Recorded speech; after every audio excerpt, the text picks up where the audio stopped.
नागरिकांच्या विनंतीला मान देऊन आपण सर्व पत्रकार बांधव या ठिकाणी उपस्थित झाला.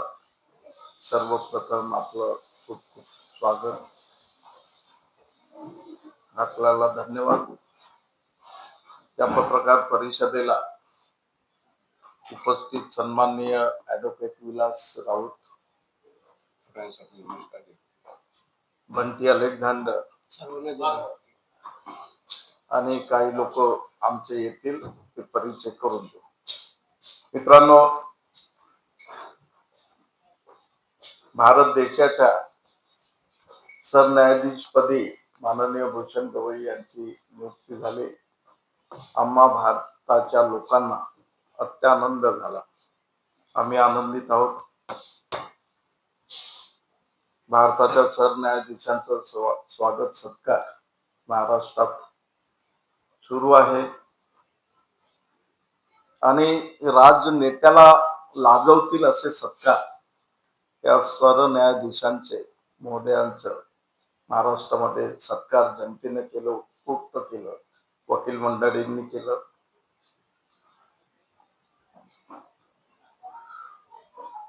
याचा आनंद आहे. काल एक बातमी आली, बघितली व वाचली. त्या बातमीमध्ये असं होतं की सरन्यायाधीश माननीय भूषण गवई यांचा 8 जुलै रोजी महाराष्ट्र विधान भवनात सत्कार आणि विधान मंडळाच्या वतीने, अशी एक बातमी होती. ती टीव्हीवरही होती, मी ती वाचली. मनात आलं, सरन्यायाधीश महोदय जेव्हा महाराष्ट्रात आले, पहिल्यांदा सरन्यायाधीश झाल्यावर,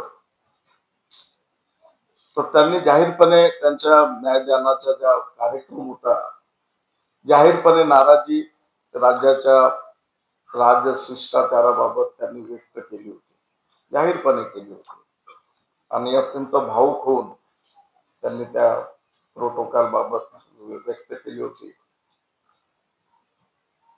मित्रांनो, 2024च्या विधानसभेच्या निवडणुकीत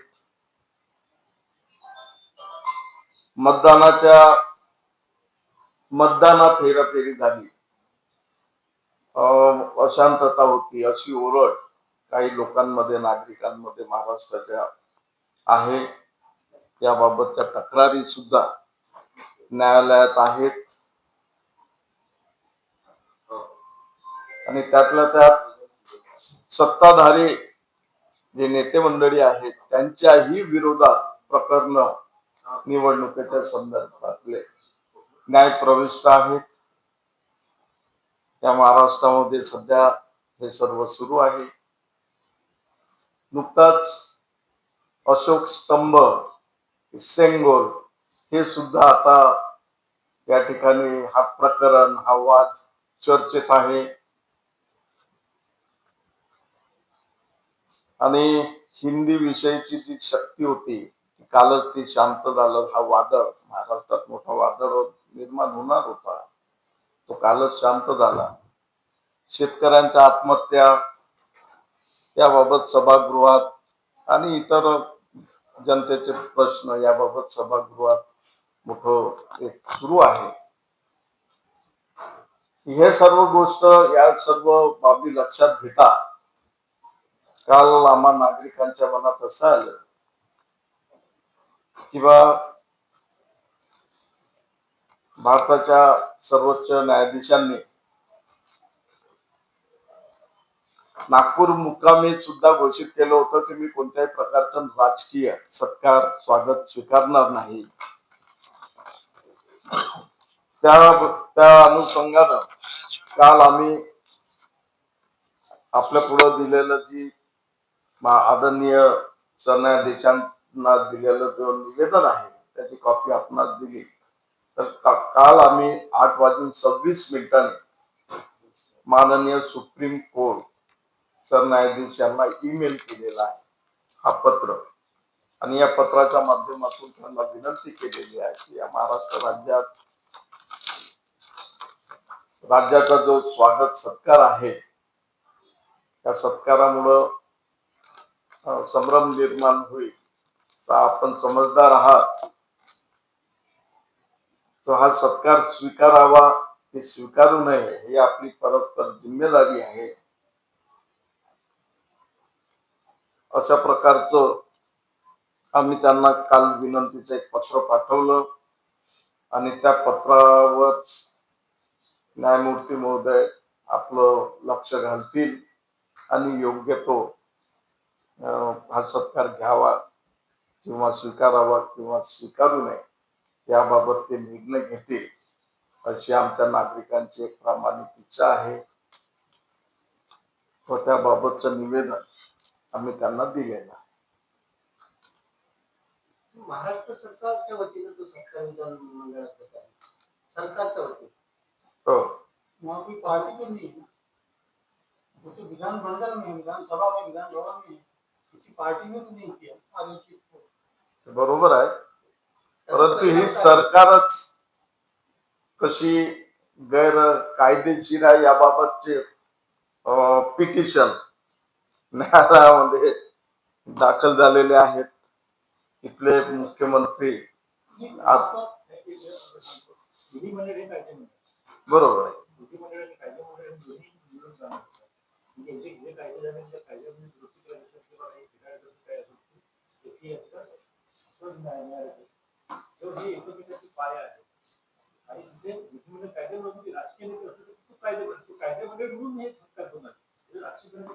अगदी बरोबर आहे, त्यांना तो अधिकार आहे, परंतु बोबडे साहेब सुद्धा सरन्यायाधीश होते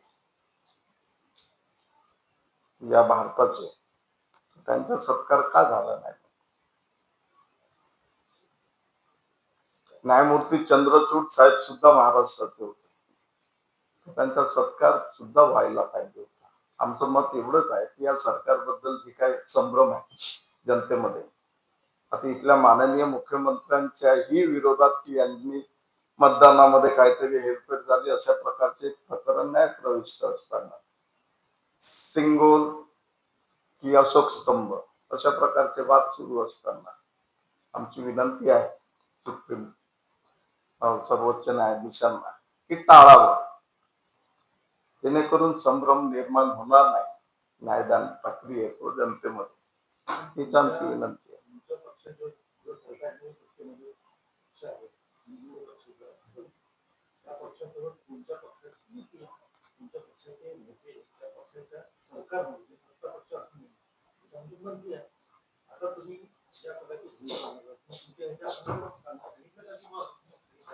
नाही, याच्यामध्ये तीन राजकीय पक्षाचे सरकार प्रमुख, तीन राजकीय पक्ष संमिलित आहे. कोणत्याही एका पक्षाचं ना, आणि मी एक पक्षाचा कार्यकर्ता म्हणून मी या ठिकाणी आपलं आम्ही करत नाही.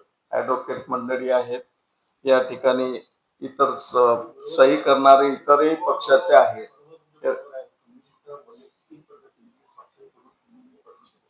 हो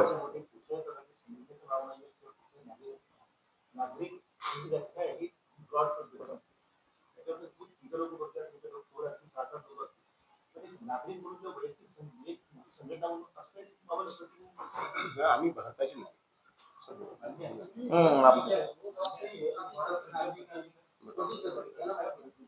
आम्ही एक नागरिक म्हणून माननीय सर्वोच्च न्यायालयाला विनंती केलेली आहे, विनंतीच केलेली आहे.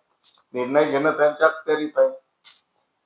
त्यांना विनंती करणं आमचं एक जिम्मेदार नागरिक म्हणून आमचं कर्तव्य होतं, ते आम्ही ते तेवढं राजकीय पार्ट्यांचे जे काही प्रकरण चालले याचा परिणाम होईल असं वाटतं तुम्हाला?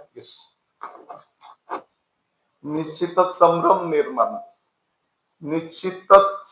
निर्माण होईल यात तीळ मात्र शंका आहे. आपण पत्रकार आहात, आपण प्रकरण चालू आहे, राष्ट्रवादीचं सुद्धा प्रकरण चालू आहे आणि सत्ता त्यांचीच आहे तिथे अशा वेळी काही या निर्णयावर परिणाम होऊ शकतो असं निश्चितच होऊ शकत. म्हणजे अशी शंका आहे प्रत्येक नागरिकामध्ये, जे जागरूक नागरिक आहेत. आम्ही जेव्हा चर्चा केली तर त्यांच्या मनात आहे की बा कितनी लोगों से चर्चा की हमने अभी कम से कम अच्छे नागरिकों से कम 25-30 नागरिकों से चर्चा. 25-30 नागरिक तो पूरा राज्य नहीं बोल रहे। चुकीचा मी बोलतो तर या बोलण्यामुळे त्या विधिमंडळाच्या याच्यामध्ये संदर्भामध्ये भारतीय संविधान या विषयावर त्याचं मार्गदर्शन आहे. त्याला विरोध आहे का? नाही नाही नाही नाही एवढंच आहे, एवढंच आहे. तर भारताच्या संसदेच्या सेंट्रल हॉलमध्ये सत्कार व्हावा, जेणेकरून एक नवीन इतिहास, एक नवीन दिशा देशात निर्माण होईल.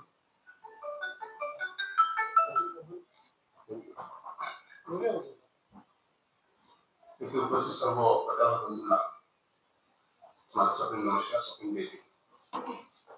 मित्रांनो, आम्ही हा जो विषय घेऊन आलेला आहे, सर्वप्रथम मी तुम्हाला सांगू इच्छितो की आम्ही हा जो अर्ज ईमेलद्वारे सन्माननीय सरन्यायाधीश गवई साहेबांना पाठवला सुप्रीम कोर्टामध्ये, याच्या मागची जी भूमिका आहे, भूमिका एकमेव भूमिका अशी आहे की ही जी राज्यघटना आहे ही तुम्ही आम्ही आमच्या पूर्वजांनी आम्ही सर्व लोकांनी मिळून आमच्या स्वतःची निर्माण केली राज्यघटना आहे.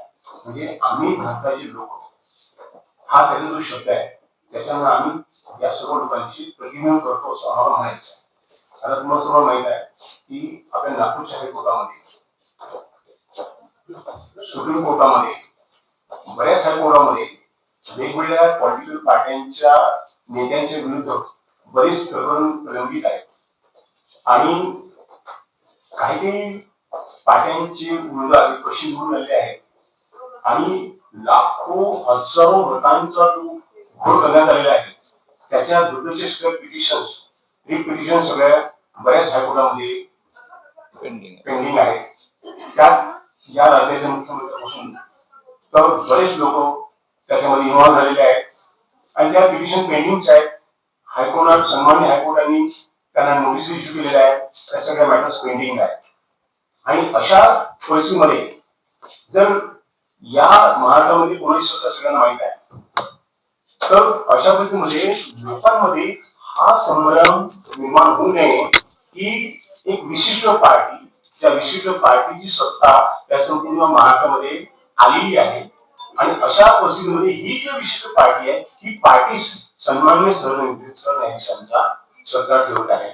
मात्र सन्माननीय सरन्यायाधीशांनी जिल्हा न्यायालयामध्ये आता मागच्या 27 तारखेला जो त्यांचा आम्ही भव्य सत्कार केला, त्या प्रसंगी त्यांनी सांगितलं होतं की प्रोटोकॉल आहे आणि मी जिथे काही काम केलेलं आहे त्याच संघटनांचा सत्कार मी एक्सेप्ट करत आहे. त्यामुळे इंडिरेक्ट त्यांनी सांगितलं होतं की आम्ही कोणत्याही राजकीय पक्षांचा सत्कार स्वीकार करणार नाही असं त्यांच्या भाषणातून आम्हाला अभिप्रेत होतं.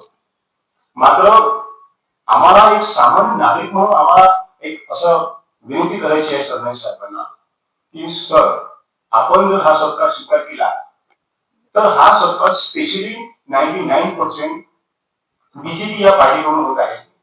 कारण बीजेपी सत्ता या महाराष्ट्रामध्ये आहे आणि ही सत्ता कशी बसली हे सर्वांना माहित आहे. पेंडिंग आहे केसेस, मी पुन्हा रिपीट करत नाही.